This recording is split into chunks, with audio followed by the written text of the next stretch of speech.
ঘরোয়া উপকরণেই বানিয়ে নেব বাসন্তী পোলাও। রেসিপিটি আপনাদের ভালো লেগে থাকলে দয়া করে আমার চ্যানেলটিকে লাইক, শেয়ার এবং সাবস্ক্রাইব করবেন। চলুন দেখে নেওয়া যাক। আমি এখানে নিয়েছি এই 1 গ্লাস পরিমাণ চাল, গোবিন্দভোগ চাল নিয়েছি। চালটা ভালোভাবে ধুয়ে জল ঝরিয়ে রেখেছিলাম। এবার আমি দিলাম 1 চা চামচ ঘি এবং 1 চা চামচ হলুদ গুঁড়ো। ভালোভাবে চালের সঙ্গে এটি মিশিয়ে নিতে হবে হালকা হাতে, যাতে চালগুলো ভেঙে না যায়।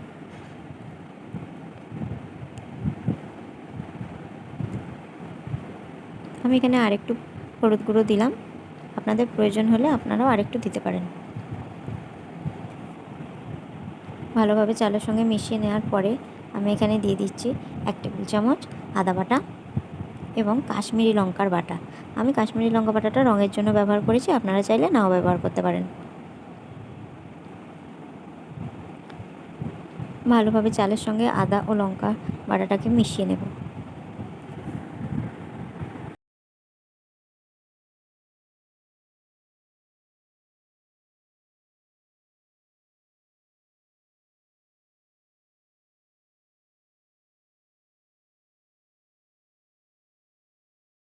পোলাও বানানোর জন্য আমি গ্যাসে একটা কড়া বসিয়ে দিয়েছি।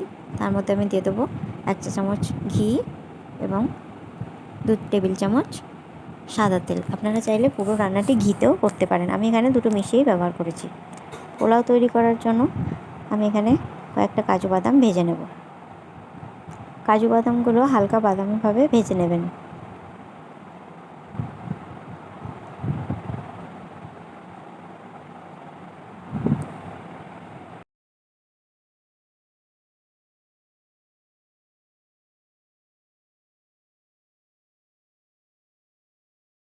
কাজু বাদামগুলো আমার ভাজা হয়ে গেছে, এবার আমি সরিয়ে রেখে দেব। ওই একই তেলের মধ্যে আমি ফোড়নের জন্য দিয়ে দেবো একটা তেজপাতা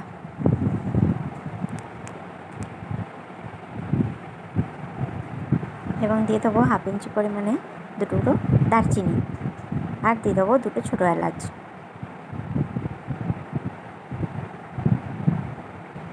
একটু নাড়াচাড়া করে নেব। তারপর চালটাকে তেলের মধ্যে দিয়ে ভালোভাবে নাড়াচাড়া করে নেব। দেখুন চালটা একটু রঙটা চেঞ্জ করবে, যতটা পরিমাণ চাল নিয়েছিলাম তার ডবল জল দিয়ে দেবো। ভালোভাবে মিশিয়ে নেব। তারপর আমি দিয়ে দেবো 2টো কাঁচা লঙ্কা। এবারে ঢাকা দিয়ে 10 মিনিট মতো এটাকে হতে দেব। দেখুন ঢাকা খোলার পর চালগুলো মোটামুটি সেদ্ধ হয়ে গেছে আমার।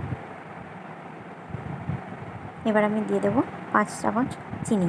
চিনিটা আপনারা আপনাদের স্বাদ অনুযায়ী দেবেন, আপনারা কতটা মিষ্টি পছন্দ করেন সেই অনুযায়ী। এবার আমি দিয়ে দেবো পরিমাণ মতো নুন। একটু মিশিয়ে নেব।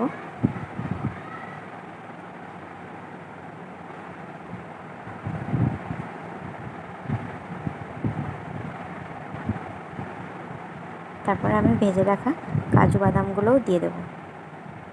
আমি এখানে শুধু কাজু বাদামই ব্যবহার করেছি, আপনারা চাইলে কিশমিশও ব্যবহার করতে পারেন।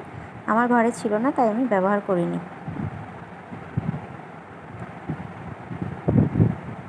এরপরে গ্যাসটা বন্ধ করে 5 মিনিট ঢাকা দিয়ে আমি রেখে দিয়েছিলাম, যাতে চিনিটা পুরোপুরি গলে গেছে এবং আমার যতটুকু চাল আর সেদ্ধ হতে বাকি ছিল সেটাও সেদ্ধ হয়ে গেছে।